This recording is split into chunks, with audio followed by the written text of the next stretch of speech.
Here we are. Welcome again. I'm glad to be back after a week off to get married, of course. And my wife's already in the comments already. She's on it. She's probably multitasking. She's probably been here while shopping at the same time. I don't know. Hello, Ashley. Hope you're well. Please, everybody, share this. Share this, and subscribe if you haven't already, because we need to get these views up there. Tonight, I'm joined by Ciruolo. Yes, that's exactly it. Got it right. You did. Only because you told me it. Well, that's why I say it. So, obviously, I have to put it out there that this topic is a trigger warning for anyone that is in the system or fighting the system or anything like that. While struggling with their own mental health, I know from experience. But before we dive into that, tell us a little bit about you and what you do and how you've come across life. Sure. Wow, that's a pretty general question. Let me see if I can tackle that. Hey, everybody, I'm Ciruolo. I am an author, I guess. I wear a lot of hats because I am an ADHDer. So as maybe some of you know, I'm interested in a whole bunch of things. So I do a whole bunch of things.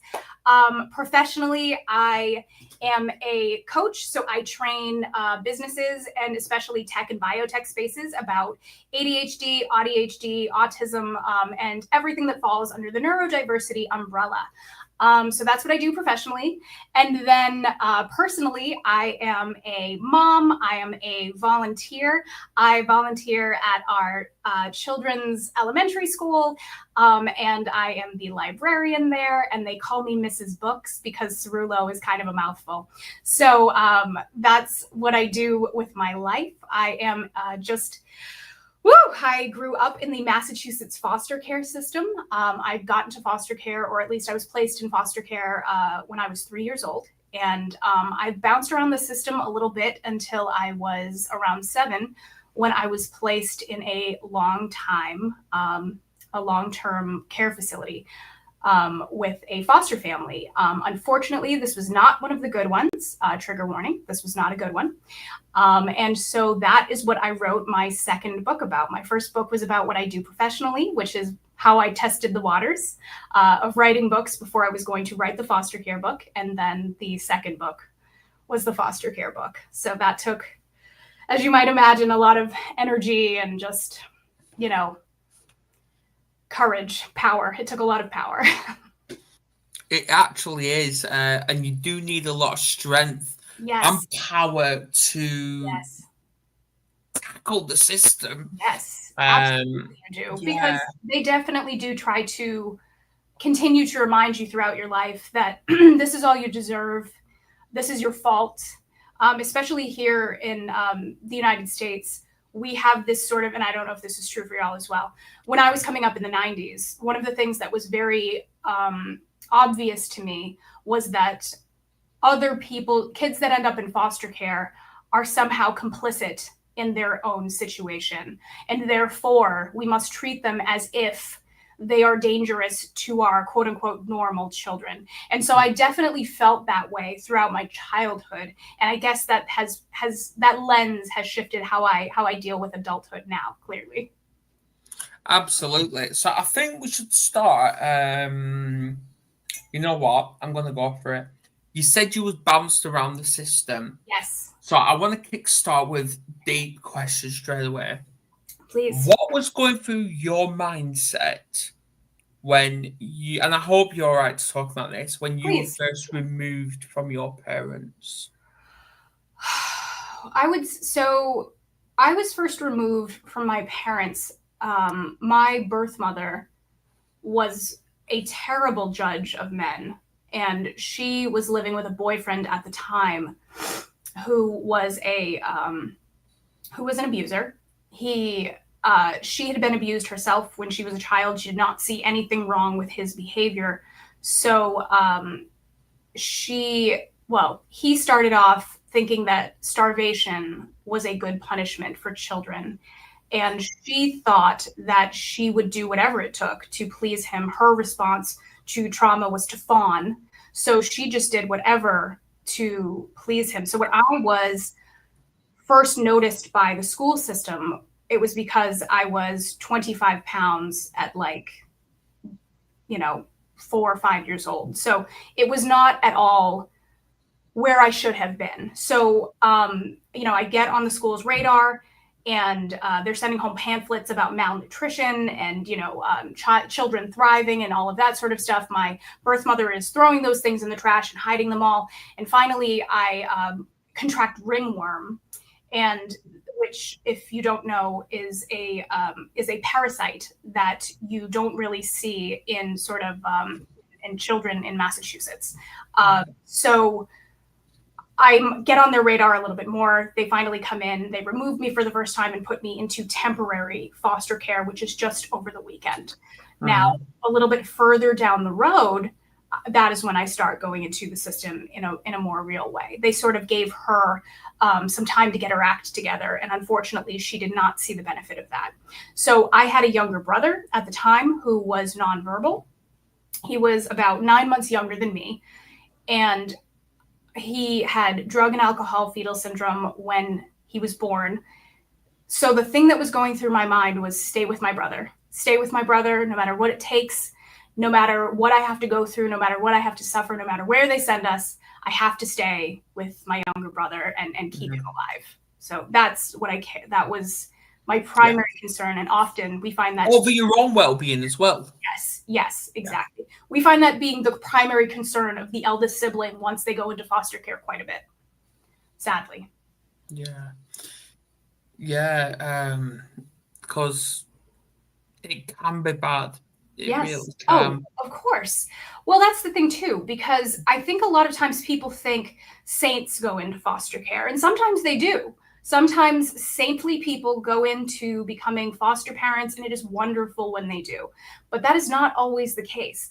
In fact, a lot of times we see people who are abusers want to get involved in systems where people are powerless. And I'm sure anybody who's ever been involved in any system like that can tell you that you will often see the worst of the worst just in these systems waiting to catch these kids as they are going through it.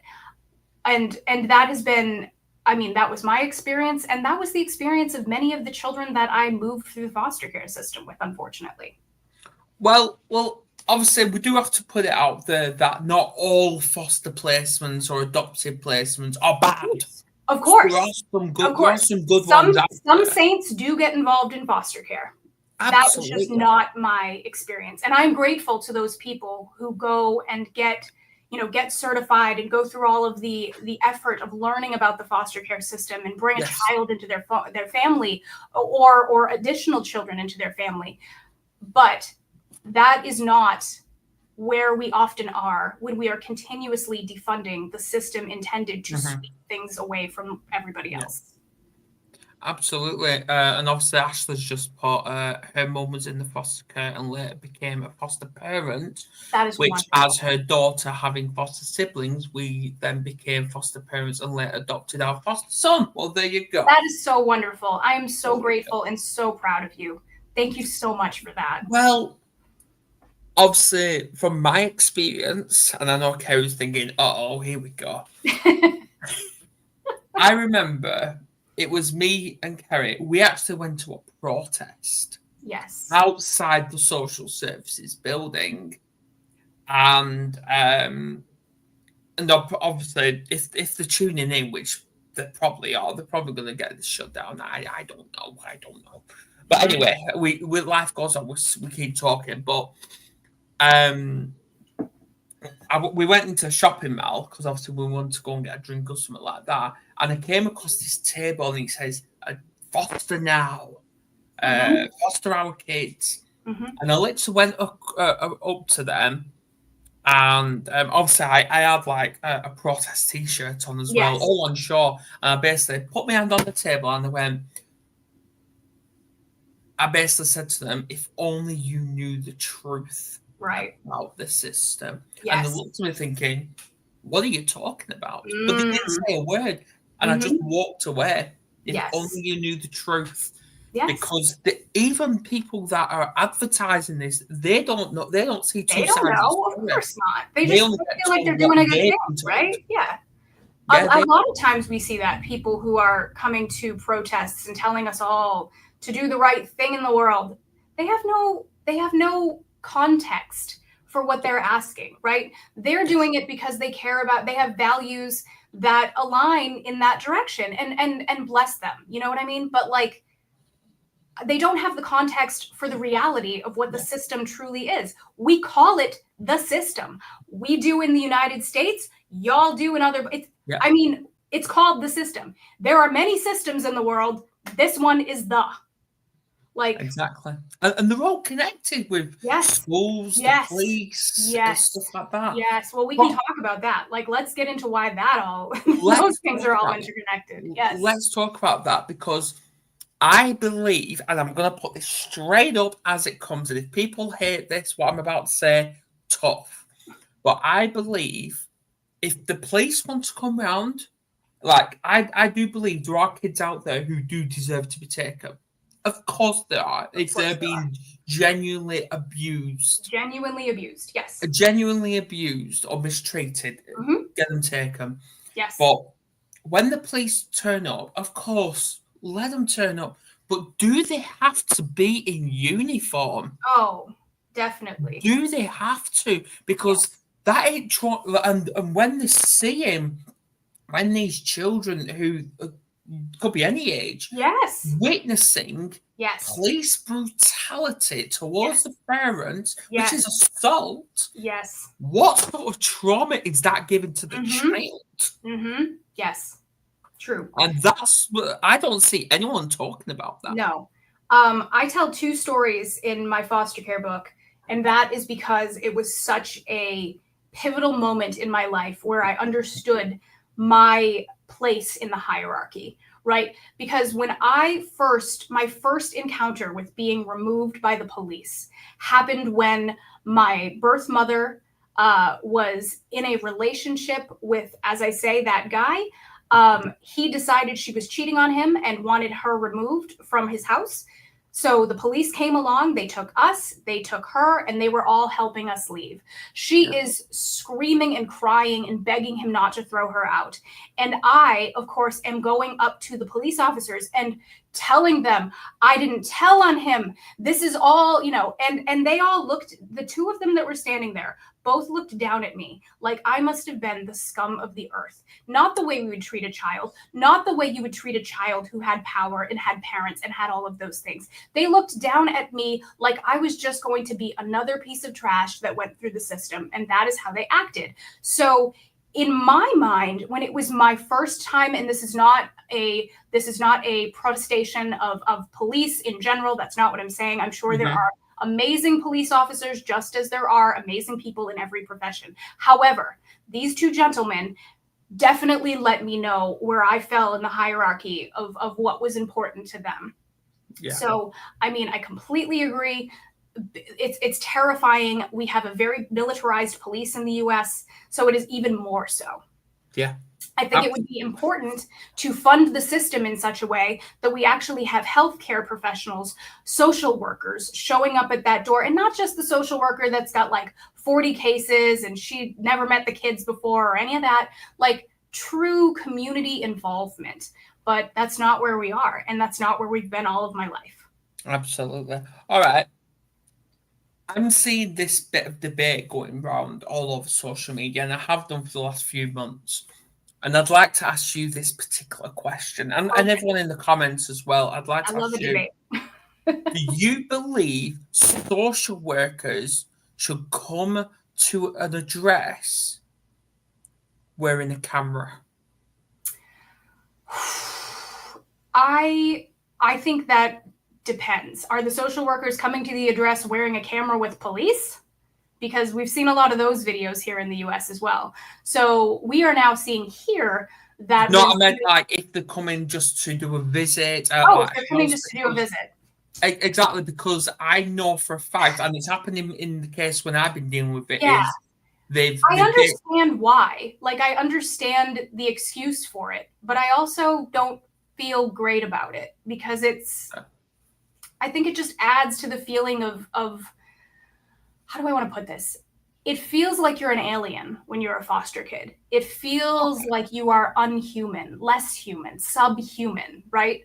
So I feel like that adds to the distance between you and another person that you want to be able to trust and lay your feelings down at. Now, I understand that we want to have cameras on all our police. We want to have cameras on, the people. Like, I get that. But it creates a distance and a mistrust, I feel, as well. So I understand the argument, but I don't feel great about it. Obviously, I'll get to the comments in a minute because they're really good ones. The reason I'm saying that is because I'm talking my case now. Yes, I don't know any other cases, but obviously, at one point, me and Kerry, we had a social worker involved for our two children, two at the time. Yep. But then, obviously, while I was fighting for my other daughter, who's in the system, another social worker did. And two social workers doing the exact same assessment on me and Kerry. They did it at the exact same time. They'd submitted at the exact same moment. One came back positive on the two kids, but on my daughter, it came back negative. And even the courts were questioning this. Right. And that's what I'm getting at. Yes. I get that. Yep. That's what I'm talking about. Mm-hmm. I get why.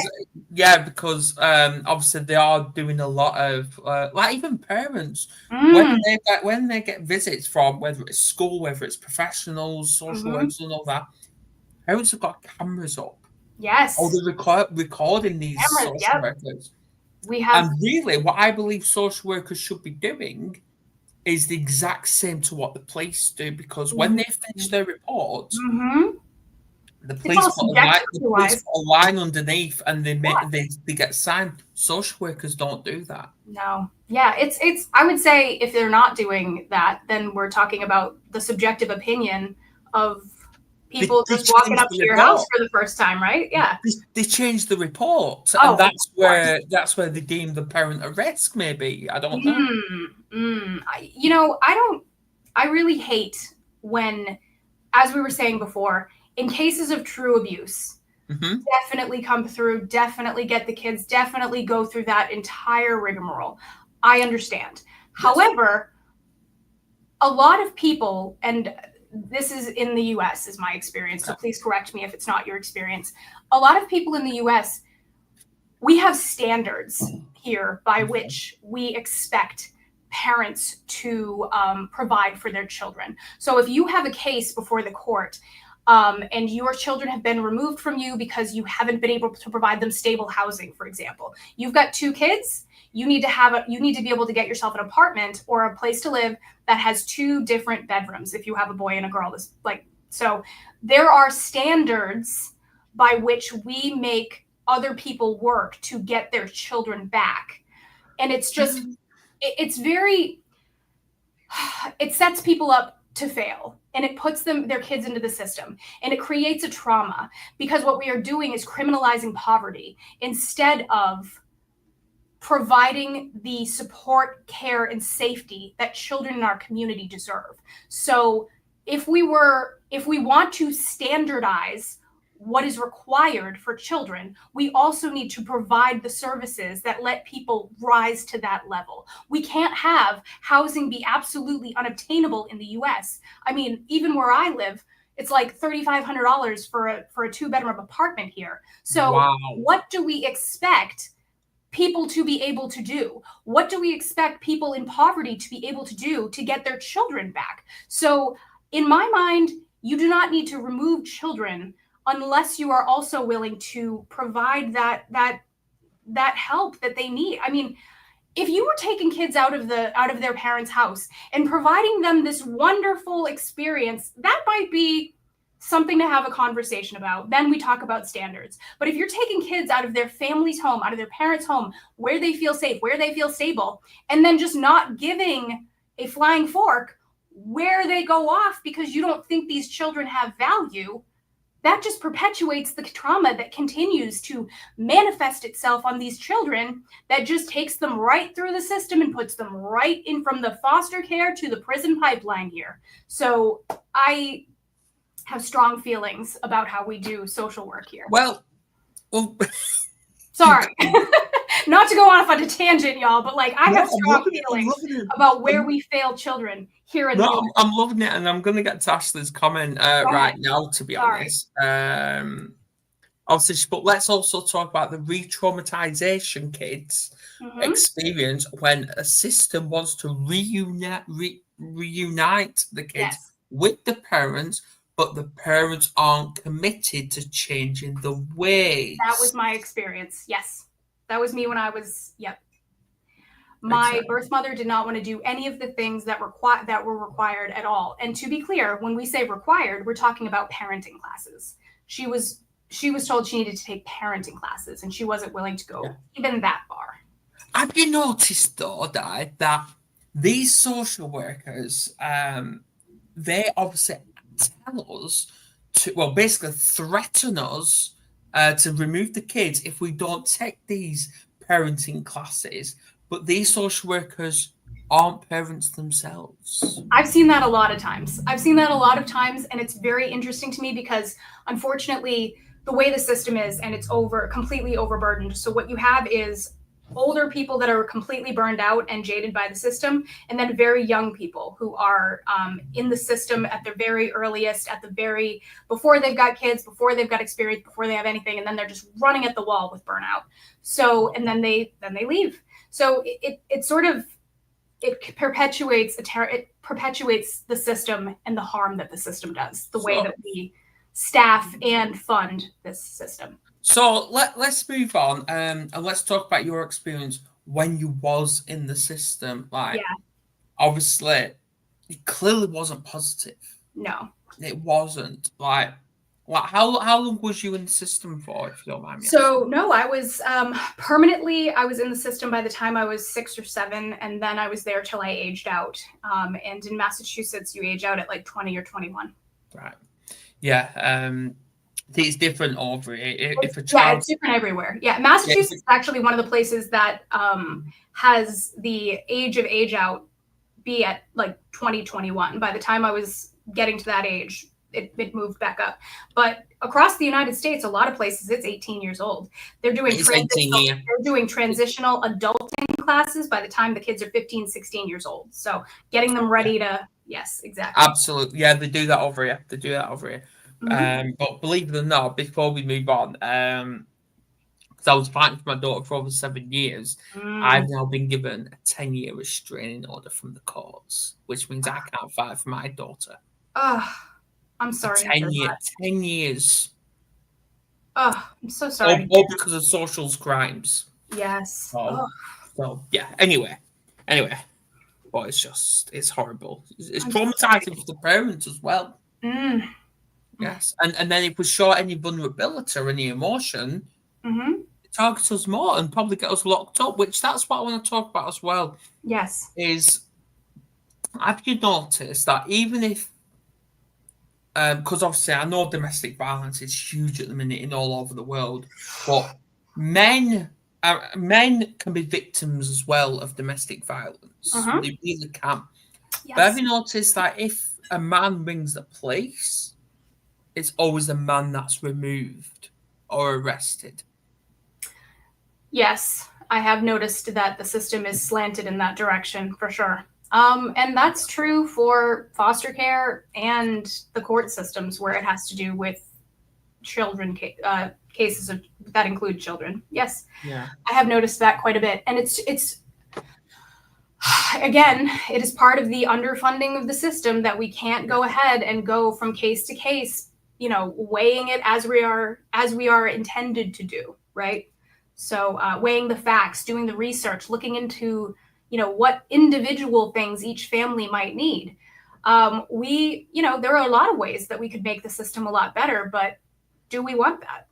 And by do we want that, I mean, do we, the people who vote for where we put our money, who elect these leaders to lead us, do we care enough to look at the thing that we've been hiding under the rug for the last 40 years. And honestly, I have seen, of course, wonderful cases, big improvements, but I've also seen things. I mean, I worked as a child advocate in Atlanta, Georgia for one summer while I was in college. And I thought I had seen everything in Boston, Massachusetts, having lived in the system.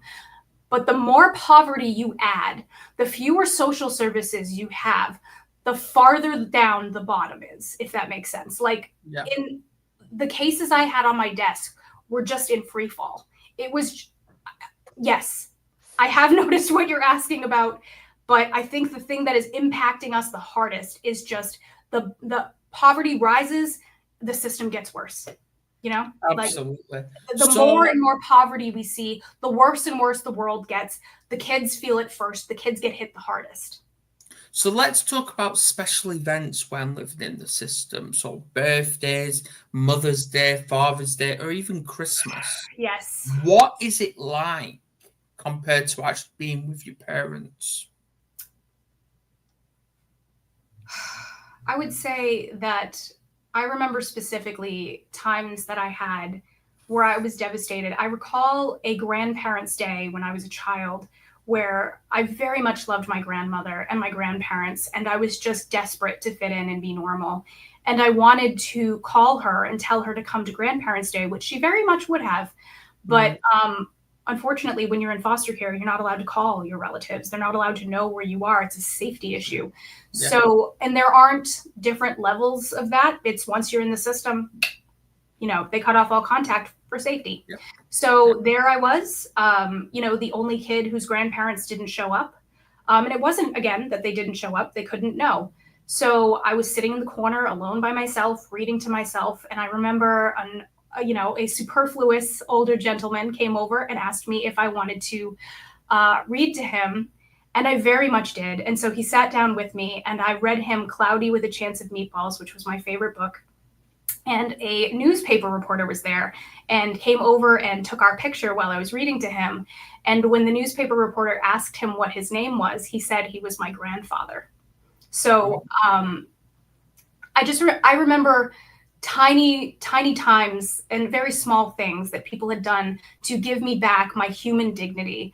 And just you asking reminded me of that. It can be very traumatic. It can be very lonely. And as I say, you feel like a different kind of human, if human at all, because you don't have the thing that plants you in the ground. You don't have the thing that stabilizes you. So it can be incredibly impossible. And quite honestly, a lot of times when you're in the system, people don't think of you as their kids. So they don't feel like it's their responsibility to provide you with a birthday party or, you know, I didn't have a birthday party until I was in, you know, after I'd aged out of foster care. My foster mother always said we were going to do it someday, and then she just never did. So, you know, I didn't have birthday parties for myself and my friends until I was on my own. Well, what's traumatizing with me is me and the kids, we get one letter a year. Oh, one letter. I hate to hear that. I know. And it's not my daughter that's writing it. Like, she's 10 years old. She's 10 years old, and she doesn't write it. Oh my goodness. It's like we want to hear from her. Of course. Not the who's supposed to be parents. Yes. We don't. Yes, of course. So it's very traumatic, and it's a grieving process as well. Of course it is. Of course it is. When you are removed from your family in either direction, whether it's your children or it's your parents, I mean, I can't imagine having my children removed. First of all, I don't know how I'd live. I don't know how I'd go day to day. But personally, when I had even my terrible parents ripped away, you know, I had kids that I would run into at the school that told me that my parents didn't love me enough to stay. Like, there is no, kids are cruel, and adults that grew from those kids are cruel as well. I will say that. Absolutely. I hate to tell you any of this in the position you're in, Adam, to be perfectly honest with you. I want honesty. I'm trying to be as forthright as I can, and I want your listeners to have an authentic understanding, because that's why I do these types of things. I want them to have an authentic understanding. But I also feel like every word I say must be traumatizing for you. And it's just, Well, to be honest, I'm devastated for the position you're in. Well, to be honest, I want to hear this. Yes. I really do, because this is what I just say. It's for the listeners, and it's for Yes. people that don't understand Yes. the system, and I know people's going to be coming across this for the very first time, and people's going to be coming across social services for the very first time, and social are going to be pretending to be the parents' best friends and here to support them with the best they can, when all they've got in their mind is manipulate a report, find a fault, take the kids, get a bonus. That's what it is. But we've got Kevin's given the question. How did you turn your life around after leaving the system? Bear in mind the mental health struggles as well. So to be honest with you, when I aged out of foster care, my foster mother threw me out and I was homeless. So at the time, of course, I'm living in Boston, Massachusetts, and it's completely, I can't afford to live, right? You can't afford an apartment here when you are, first homeless. So I had a few friends living in Atlanta, Georgia at the time, and the way you can just make a stupid casual decision. I moved myself across the country with nothing but a laundry basket with whatever I could carry, right? And when I got to Atlanta, when my literal life wasn't at stake every day, when I wasn't afraid to go out of my house, when I had the safety of anonymity in a new city, I had time to get quiet and recognize that I could drive my own life now. I could be the driver. And what did I want my life to look like in a year, in 5 years, in 10 years? If nothing else, I let the rage of my circumstances and the absolute desire to prove them all wrong and show them that I had value drive me forward, right? So I let my northern attitude just drive my life for all the way through college. I have a 4-year degree. I have an anthropology degree from Georgia State. I went off in a different direction. And the reason for all of those things, firstly, I'm autistic. My saving grace was reading. So every book I read, I don't know if y'all are familiar with PBS. We have PBS here. And when I was a kid, we had Mr. Rogers. Mr. Rogers would come on my TV every day and say, "I like you the way you are."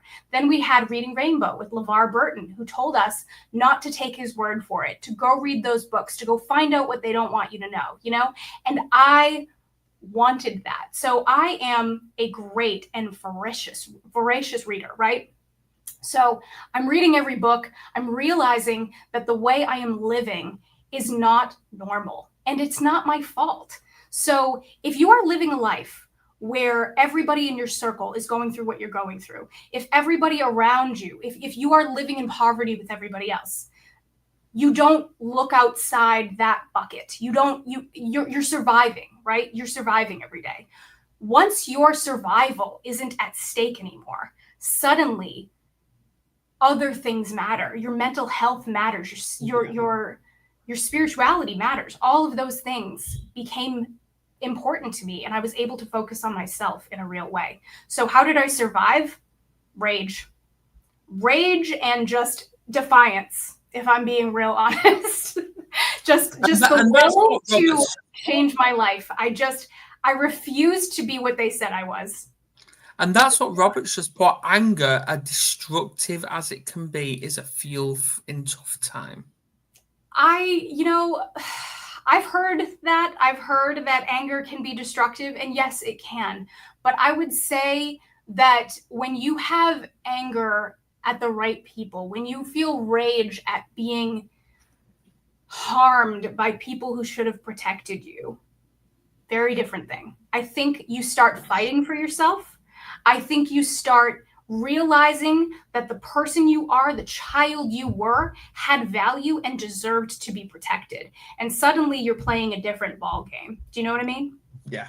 I remember at one point, Kerry's going to laugh about this, is it was middle of the night, I'd say, about 2, 3 o'clock in the morning. I got up, I stood up out of bed. I was still asleep. I was asleep. I was doing this all while asleep. I was arguing like I was literally stood in a courtroom. Mm-hmm. I was stood in the courtroom, but I was doing this all in my sleep. And literally the next day, when I was in court, I was saying the exact same things wide awake. Yes. And I won that day. Yeah. I won. There you go. So it shows things. Yes. So, absolutely. Yeah. Yeah. I don't know. I mean, I've heard that anger is destructive, and I agree with that.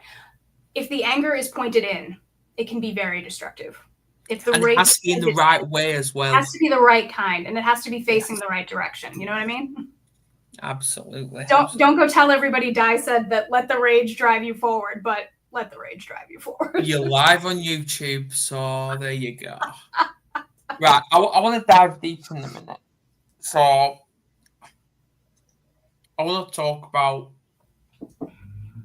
mental health a little bit in the system, because when a child is taken from a loving family, yes, and they've been told you can't have contact with your parents, yes, obviously it triggers some sort of negative trauma thought in that child's head. yes. The percentage of it, like, I don't know the statistics at the minute, but many of them go on to either self-harm, go on to drugs, alcohol, recreational behavior, or suicide. Yes. Yes. Did you ever do any of that? Yes, in my way, right? So I did not get involved in drugs or alcohol, to be honest with you. That might be the autism. I like feeling in control. It makes me feel safer. So I tend not to be, I don't get drunk in public. Do you know what I mean? I need to feel safe.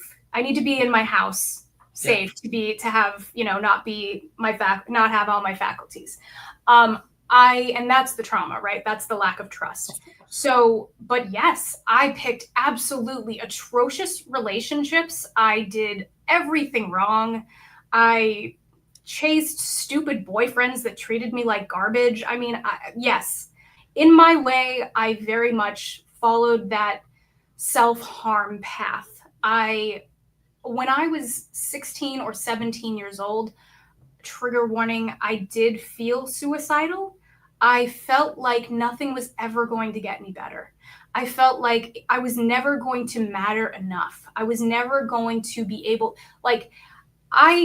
you can see by looking at me, I have clearly always been a little bit this, right? There would be no way that I just woke up one day and I was this, having never been this, right? This seems like pretty baked in, right? But it's like a defense mechanism, isn't it? Yeah, it can be. My mask and how I perform can be a defense mechanism. But when Let the mask off, Di. Get the mask off. This is all painted on. But when I was a teenager, I couldn't, I have power now, right? So people will listen to your sassiness, your cattiness, what have you, when you have power. You're allowed to say what you want to say when you have power. But when you're 16 or 17 years old, people need to put you in your place. People need to remind you that you already have more than you deserve. And that feels dehumanizing in a way that I truly cannot describe. So when I was 16 or 17 years old, I could not see a future where I would get to be this. I could only see the darkness of every single day with my abusive foster mother, with her abusive family. cleaning for her every day and going to school and being bullied because I'm the only foster kid these rich white kids have ever met. Do you know? Yeah. Yeah. So, I mean, yes, I self-harmed in my way, but I also had a lot of people who did very small things, as I say, to let me know they saw me, and that really made all the difference. So, with my case, I'm going back to that now. I was brought in very late, and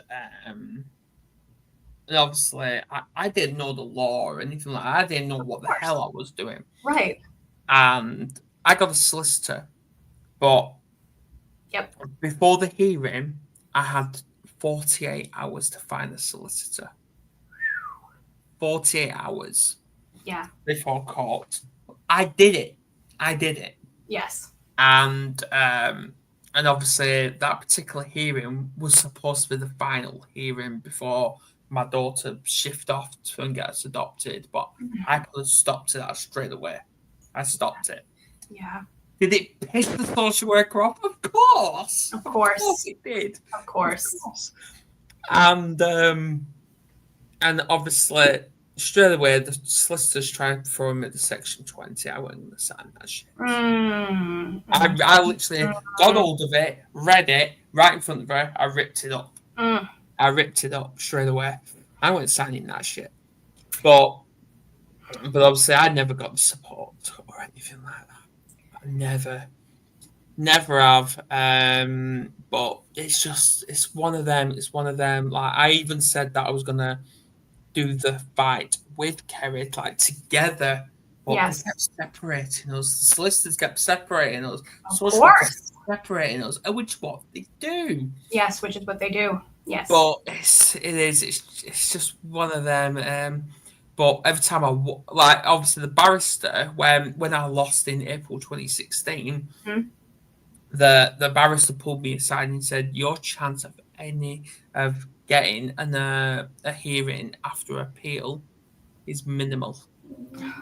Is minimal." I appealed straight away, but I didn't know you had 21 days to appeal. I didn't know. Well, why would you? Why would you do that? Exactly. So I submitted an appeal on the 21st day. Exactly the day. And obviously the court brought it up saying, there was a bit of miscommunication between the courts and the new solicitors, stuff like that. Which, fair enough, okay. But it went ahead. I got the hearing and I stated my case and it carried on. So that barrister was wrong. Right. Was wrong straight away. So I kept fighting, but every time I lost, it hit me. Kerry tried talking to me. I was completely ignoring her. Yeah. I just come home. I had a few cans in the fridge. Got a few cans of beer and literally just went upstairs and just cried and drink. That's all I was doing. So that is technically self-harm as well. Of course. So it was really horrible.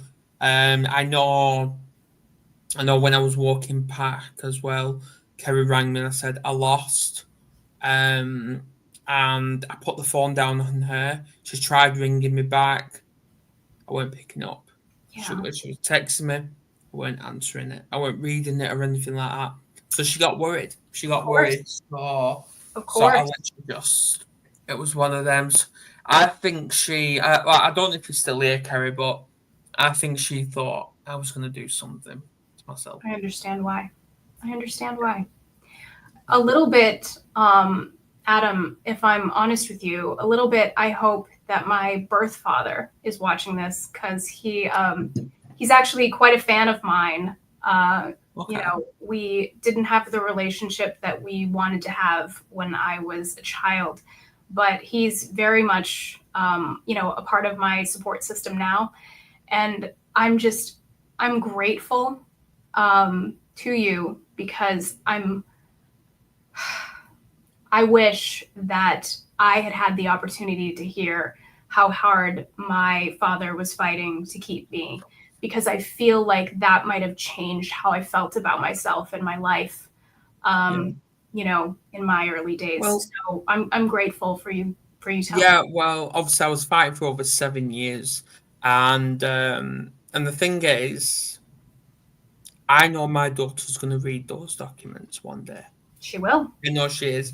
And in one particular document, and this was from Kafka's, and they basically stated Adam will not stop until he's got his daughter in his care. Of course. And she's going to see that. Yes. She's going to see that, and I know she is. And obviously she's going to have a hell of a lot of questions for the system. She will. And like, social don't know it yet, but if they're listening, brilliant. I hope they're listening, because my daughter's going to despise them when she grows up. She's going to despise them, and she's going to trust them, because the biggest question she'll be asking them is, the mother gave up. Obviously, it's not Kerry, the mother, by the way. Right.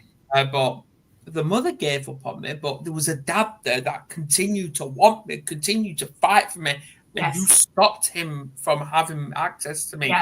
Yes. Why? Yes. Exactly. So she's going to hate them, if not already. If not already, because quite honestly, I wasn't a big fan even when I was a kid. I very much understood that this was the absolute bare minimum that I was being provided regularly and being asked to be grateful for. So if she's anything like me, you know, I'm not saying don't worry. I'm saying I know, and this is why I do what I do, because I understand. Every Christmas day, like the family I'm with now, they know at a particular time I disappear for about 10, 15, 20 minutes max. Understand. Because, I disappear, and that's every single year, just to do like a video for her, or I do it on her birthday and Father's Day and stuff like that. I do it every year, and just to make sure it happens. Yeah. Because I know she'll see it. You're using your voice to call out to her. Yeah, I am. Yeah. I am. There's nothing in the rule book to say I can't do that. I can sing like a bird. That's powerful. No, that's powerful. I mean, you know, sorry, social workers, I'm not on that side. But it's just one of them. It's one of them. But what can I do? But I know what I'd do. So I'm proud of you for fighting.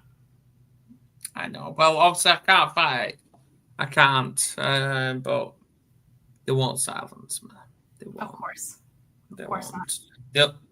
Bloody hell, the amount of times I've had the kids or Kerry put tape around my mouth, I still got it off. No, well, nobody can shut them. If I could shut up, I would, friends. You know, like if I could, I would. But the thing is, there's one particular song that inspires me to keep going, keep talking, and that is I don't know if you know it, but Pink. Oh yeah. Pink. Yeah. Obviously, she's got a song called "Wild Hearts Can't Be Broken." Right. And I just love that song. I really do. Yeah. Well, anyway. Has anyone got any more questions? Have you got any for me? I don't know where we can go from here. Honestly, this is, I mean, I didn't expect to walk into this. So my questions for you, if you could, we're here. If you could tell her anything, if you could say anything to her, what would you want to say?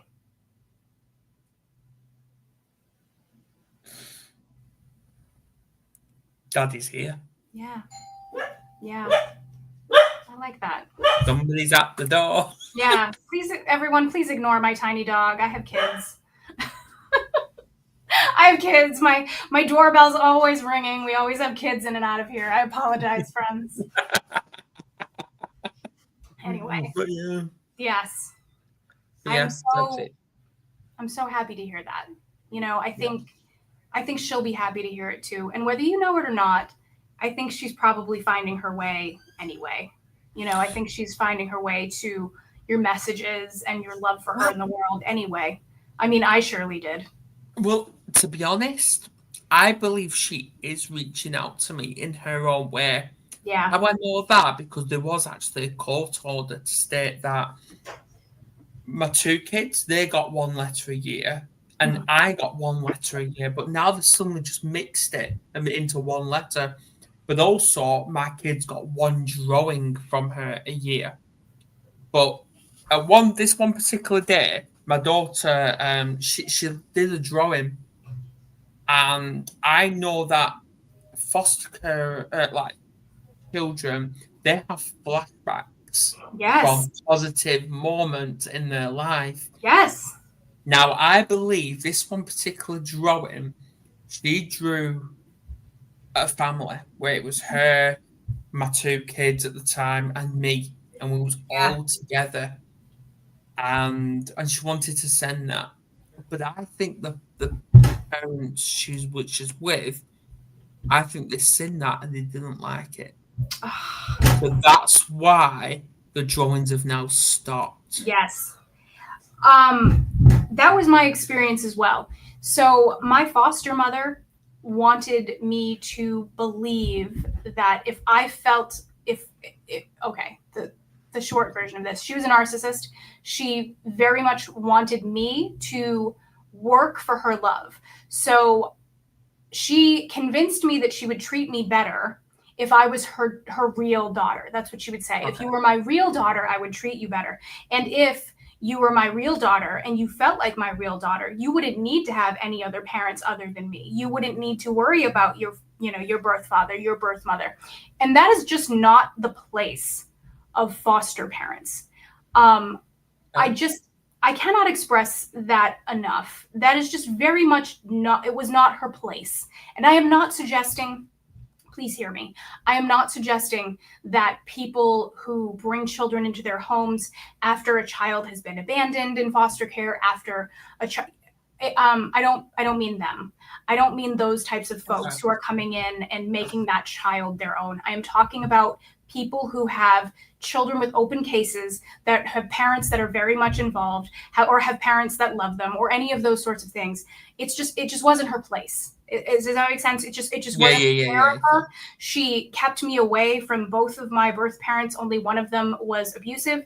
She kept me away from one of my younger brothers. I had no relationship with him until I was 26 years old. I went through a lot of trauma that happened at the hands of my birth mother, but also I went through a lot of trauma at the hands of the system itself in its effort to protect me from, But to be clear, I was not just removed for malnutrition. I also had I'm sorry for your live audience. Second trigger warning. I was also raped by my birth mother's boyfriend. So that was when they kind of pulled me out and never really considered giving me back after that. So,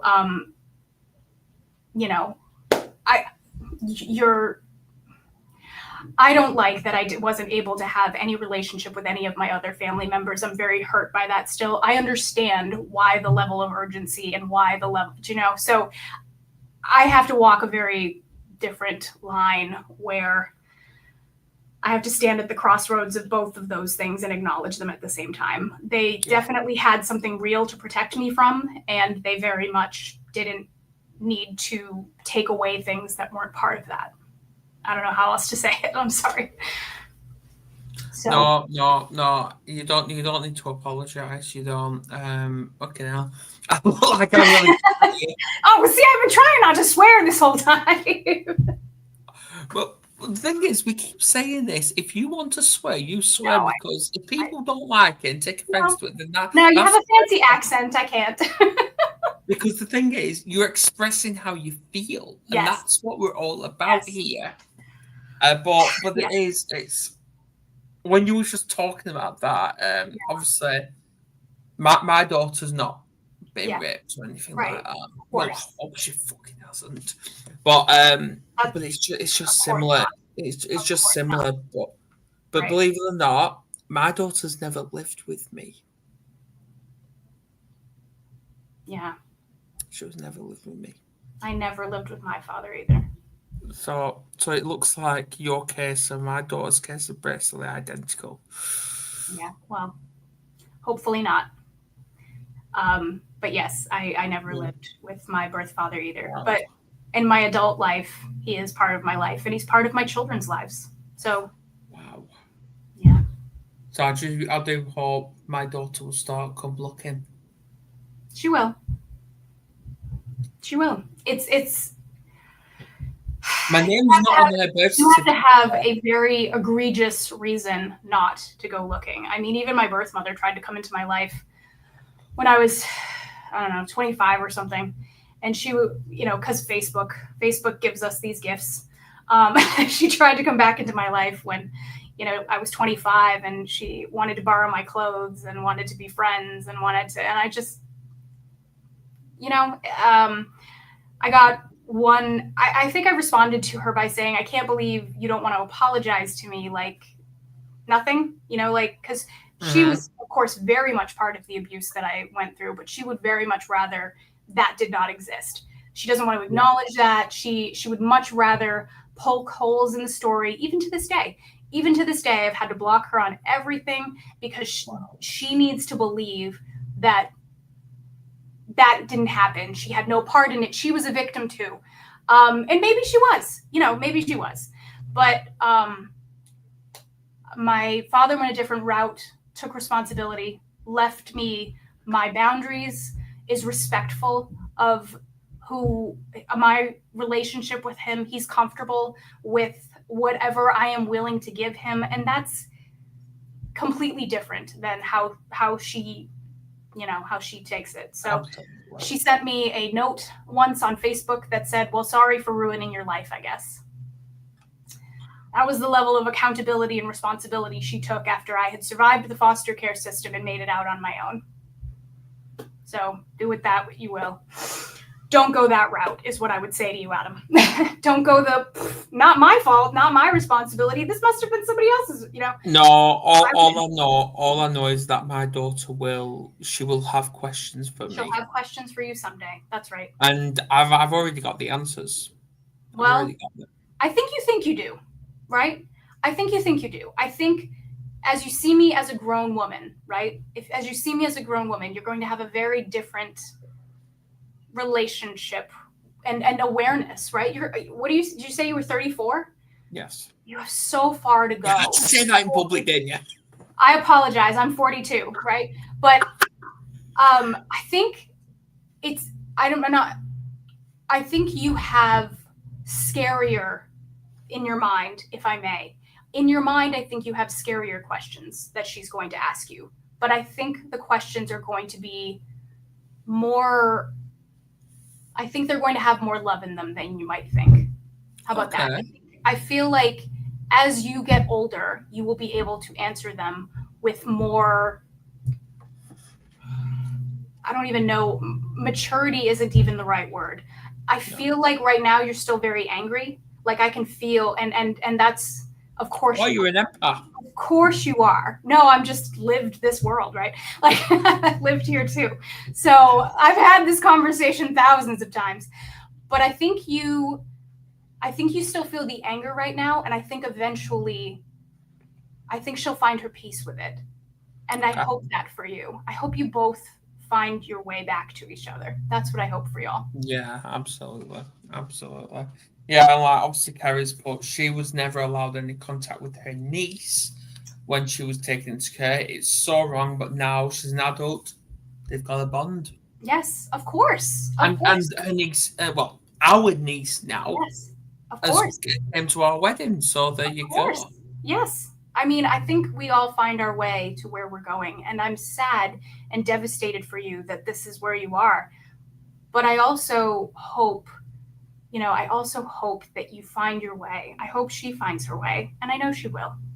I believe more dads need to speak out as well. I think that's true as well. I think that's true as well. I think a lot more people need to speak out. I think they need to talk about their experiences. As long as this is the dirty little secret of, the world, as long as people are embarrassed, as long as people feel shame, as long as people are silenced, I think that this will continue to be what it is, underfunded, and absolutely people who are afraid and ashamed to talk about it. Yeah. Absolutely. Right, last one is, where can people find you if they want to get in touch? If they've got questions. See my name right there? That's my website too, Ciruolo.com. This is my book. It's called Indomitable, a foster care story. Yeah. And just to give you a heads up, I really didn't hold anything back in this story, so read it slowly if you're going to read it. I do say that at the end of chapter 1, read it slowly, because I know what's in there, okay? So you can find me anywhere. So Ciruolo.com or at Ciruolo on all the different socials. I'm on everything. Come find me. But yeah, if you have any questions or you have personal experience you want to share, please do reach out. I love having these conversations because they're so meaningful, and people are so impacted by these stories, right? Absolutely. Absolutely.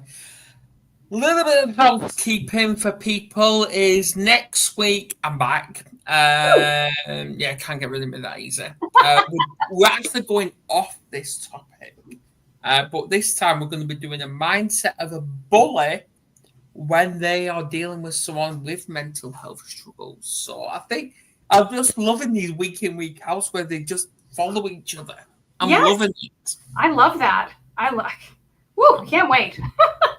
No, I know. So there you go. Please all subscribe, everyone. Please share this, and let's talk off camera. And we will see you next week. Take care, everybody. See you later.